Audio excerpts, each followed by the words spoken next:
সুবহানাল্লাহ আলহামদুলিল্লাহ লা ইলাহা ইল্লাল্লাহ সুবহানাল্লাহ আলহামদুলিল্লাহ লা ইলাহা ইল্লাল্লাহ।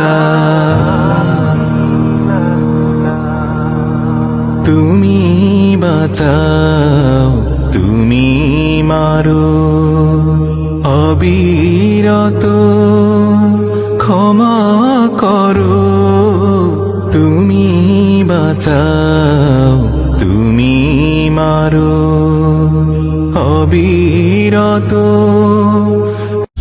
আল্লাহ তুমি খেয়াল রেখো এই আমার প্রতি, আমার দ্বারা